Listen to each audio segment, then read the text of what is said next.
लाखों साल पहले वेदों पे कही गई बात है, वह भी चौंकाने वाली बात है।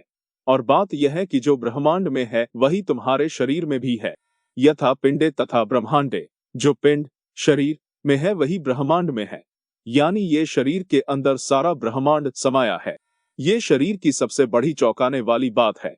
आप बोलोगे इस छोटे शरीर में इतना बड़ा ब्रह्मांड कैसे हो सकता है? क्या पागलों वाली बात है? फिर नासा वाले इतना मेहनत क्यों कर रहे हैं? शरीर तो मांस हड्डी से बना हुआ है और ब्रह्मांड तो ग्रह तारों नक्षत्रों गैलेक्सी से बना हुआ है। लेकिन बात यह है कि भगवान कृष्ण ने विश्व रूप दर्शन अपने शरीर में ही करवा दिया था अर्जुन को। और सबसे बड़ी बात यह है कि शरीर में यह विश्व है, यानी पूरा ब्रह्मांड इसी शरीर में है। वो कैसे है? वह ऐसे है, जब इस शरीर को ध्यान करके देखोगे तो पूरा ब्रह्मांड नजर आएगा। अभी आप सिर्फ एक शरीर के संवेदना को ही अपना कह रहे हो, क्योंकि शरीर से उतना ही अनुभव में आता है। आप उन संवेदना में ही बंधे हुए हो। और जब इस शरीर की संवेदना से पार का देख सकोगे तो पूरा ब्रह्मांड तुम्हारा शरीर ही जान पड़ेगा। खैर, अभी ये बात तुक्केबाजी वाली बात होगी, क्योंकि हमें तो ये भी नहीं पता कि जन्म के पहले हम कहाँ थे भी या नहीं। ये बात बताना भी मुश्किल है। जन्म के पहले थे, कहाँ थे, कैसे थे? आप इतनी जल्दी जान नहीं पाएंगे कि जन्म से पहले क्या थे, कहाँ थे। कोई बताएगा जन्म के पहले तुम्हारे करोड़ों जन्म हो चुके हैं, तो पहला तुम्हारा पहला जन्म कब से माना जाएगा? यानी पहली उद्भव अवस्था क्या थी? तुम कब से आए अवस्था में? तुम्हारा पहली अवस्था क्या थी जब तुम अस्तित्व में आए?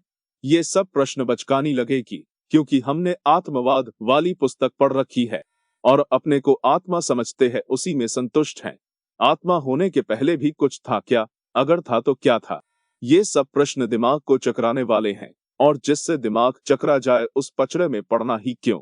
इसलिए ब्रह्मांड की जानकारी एकत्र करने में दिमाग चकरा जाएगा, अतः इसके पचड़े में मत पड़ो। पूरा ब्रह्मांड ही चौंकाने वाली चीज है। इसमें जितना खोजते जाओगे उतना चौंकते जाओगे, और उसका अंत नहीं, जबकि तुम्हारा अंत है ब्रह्मांड का और छोर नहीं। क्योंकि देश, प्लेस, काल, टाइम, वस्तु, थिंग की अवधारणा ही गलत बैठी हुई है। स्कूल में एक बच्चे ने अपने गुरुजी से पूछा, गुरुजी ये जो पृथ्वी है जो स्पेस में लटक रही है, यदि वह नीचे गिरेगी तो कहाँ जाके गिरेगी? अब गुरुजी भी क्या बताए बच्चे को? उत्तर कमेंट में बताइए। वही बच्चे सब हैं, और जो आगे पृथ्वी में जन्म लेंगे वह भी वही बच्चे रहेंगे मरते दम तक।